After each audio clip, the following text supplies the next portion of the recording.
Hello everyone, welcome to iExamB students. My name is Kailash Tiwari, ex AO for union bank of India. So दोस्तों, कल आपका examination NABARD development assistant mains का होना है। I hope कि आप सभी की प्रिपरेशन बहुत अच्छे से हो चुकी होगी एंड जितनी भी आपकी प्रिपरेशन हुई है कॉन्फिडेंट रहिए। डेफिनेटली हमें काफी पढ़ने के बाद ये हमेशा एहसास होता है कि अभी तो कुछ भी याद नहीं आ रहा है, तो वो हमेशा की कंडीशन होती है। चाहे आप कितना ही पढ़ लीजिए, अगर आपको सिर्फ एक टॉपिक भी दिया जाएगा तो भी आपको एग्जाम से पहले कहीं ना कहीं लगेगा कि कुछ ना कुछ छूट रहा है, सब कुछ नहीं पढ़ा है।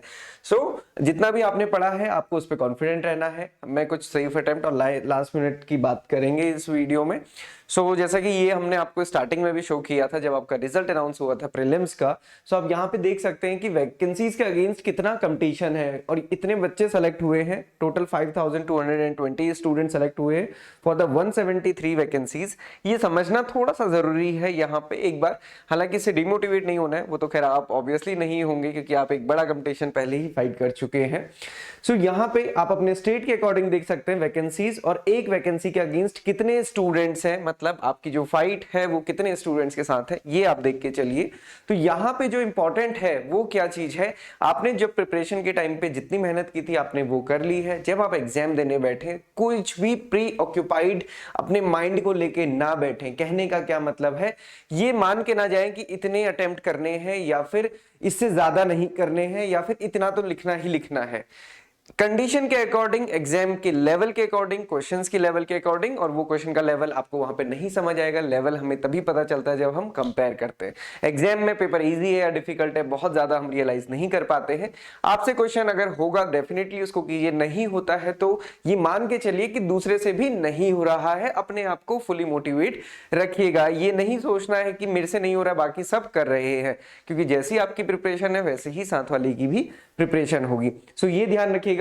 तो इसलिए मैं हमेशा कहता हूं कि जैसे सेफ अटेम्प्ट की बात होती है तो सेफ अटेम्प्ट पहले से हम नहीं बता सकते हैं या फिर पहले से डिसाइड किया ही नहीं जा सकता है। आपने प्रीलिम्स का पेपर देखा, आप लोगों ने देखा कि आपने कितने क्वेश्चन अटेम्प्ट किए थे आउट ऑफ 100 तब आपका सिलेक्शन हुआ है। हर किसी को पता ही होगा 85 and above, even 90 and above, 95 and above question करने के बाद सिलेक्शन हुआ है। तो आप समझ सकते हैं कि यहाँ पे सेफ अटेम्प्ट कुछ भी कहना कोई फायदा नहीं है, क्योंकि जो 90 मिनट्स है इस 90 मिनट्स में आपको इतने क्वेश्चंस करने हैं। डिस्क्रिप्टिव के लिए अलग से 30 मिनट्स दिए जाएंगे। तो अगर आप यहाँ पे देखते हैं 150 क्वेश्चंस यहाँ पे आपको करने हैं और वो कितने 90 मिनट्स है, मतलब आपकी स्पीड और उसके साथ साथ एक्यूरेसी, ये दोनों यहाँ पे मैटर करेगी। तो यहाँ पे test of reasoning and quants में क्योंकि आप सभी धुरंधर हैं, उसमें कोई भी डाउट नहीं है। प्रीलिम्स आपने बहुत अच्छे मार्क्स से क्लियर किया है। कंप्यूटर नॉलेज और जनरल अवेयरनेस में क्या चीज करना है, एग्जाम में थोड़ा सा ध्यान दीजिएगा, क्योंकि आपके पास इतना टाइम नहीं है कि आप एक बार क्वेश्चन को पढ़ें और फिर उसके बाद सोचें कि मैं इसको दोबारा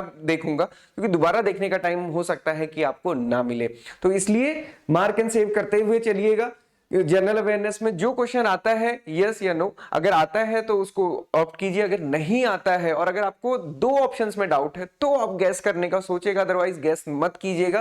गैस कभी भी हमारे ब्लाइंड गैस कभी भी हमारे सही नहीं होते हैं, ये मान के चलिए, क्योंकि आप सभी को पता है, क्योंकि ऐसे ही तुक्के से किसी का कभी भी कहीं भी सिलेक्शन नहीं होता है। तो ये मान के चलिएगा कि अगर आपको क्वेश्चन आता है तो उसको ऑप्ट कीजिए, नहीं आता है तो आगे बढ़िए, टाइम वेस्ट नहीं करना है। ओके, क्योंकि ये इतने जितने भी यहाँ पे ये क्वेश्चन है आप देख रहे हैं 150 क्वेश्चंस हैं और 150 क्वेश्चंस के लिए आपके पास टाइम कितना है, 90 मिनट्स है। ओके, देन इंग्लिश डिस्क्रिप्टिव की अगर बात आती है तो ये थोड़ा सा डिफिकल्ट तो है क्योंकि आपको 30 मिनट्स में करना है, 50 इसके मार्क्स हैं, बट ये भी समझिए कि ये हर किसी के लिए सिमिलर है।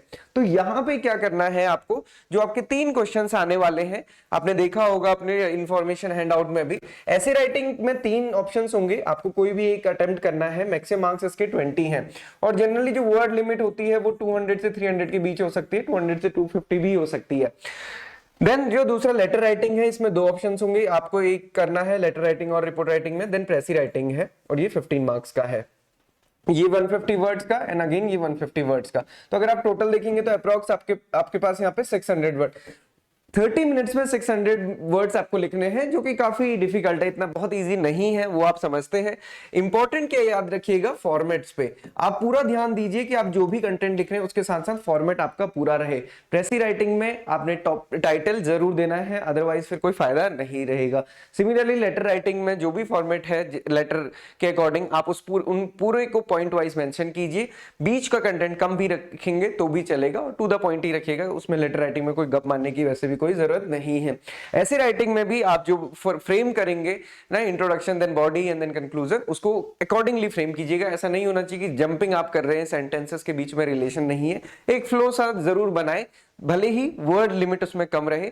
ये जरूर देखिएगा कि तीनों को आपने अटेम्प्ट करना है, क्योंकि आप अटेम्प्ट करेंगे तभी आपको कुछ ना कुछ मार्क्स मिलेंगे। अगर आपने अटेम्प्ट ही नहीं किया तो फिर कोई फायदा नहीं होगा। तो ये चीज आप लोग समझते भी हैं, कई सारे स्टूडेंट से डिस्कशन पहले भी हो चुका है, आप लोगों ने भी अपनी स्ट्रेटेजी फिक्स की है। हम लोगों ने इंग्लिश की फैकल्टी ने इंग्लिश के लिए स्पेसिफिक वीडियोस बनाई थी, तो उन चीजों को ध्यान रखिएगा। तो ये ही हमारी तरफ से लास्ट टाइम की मिनट्स की टिप्स है कि आप जितना भी रिवाइज कर सकते हैं रिवाइज कीजिए, अपने पे पूरा भरोसा रखिए और हमेशा याद रखिए आप सबसे ज्यादा बेस्ट है।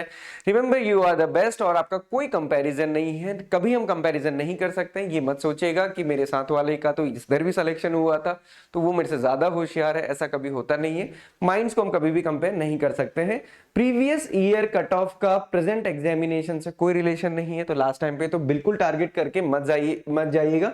पहले आपको देखना है तो आप इसको देख सकते हैं, पीडीएफ हम आपको दे देंगे, बट इसका कोई फायदा नहीं होता है, क्योंकि कट ऑफ आपके इस एग्जाम की आपके लिए मायने रखती है, पुराने एग्जाम की कोई मायने नहीं रखती है।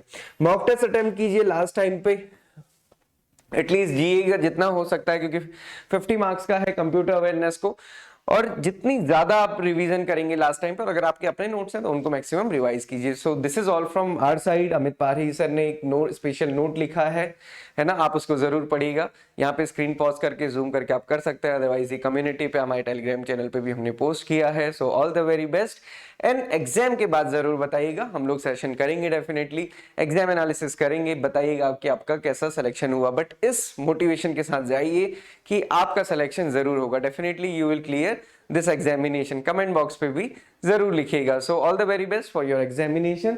Thank you for watching this video and have a good day ahead.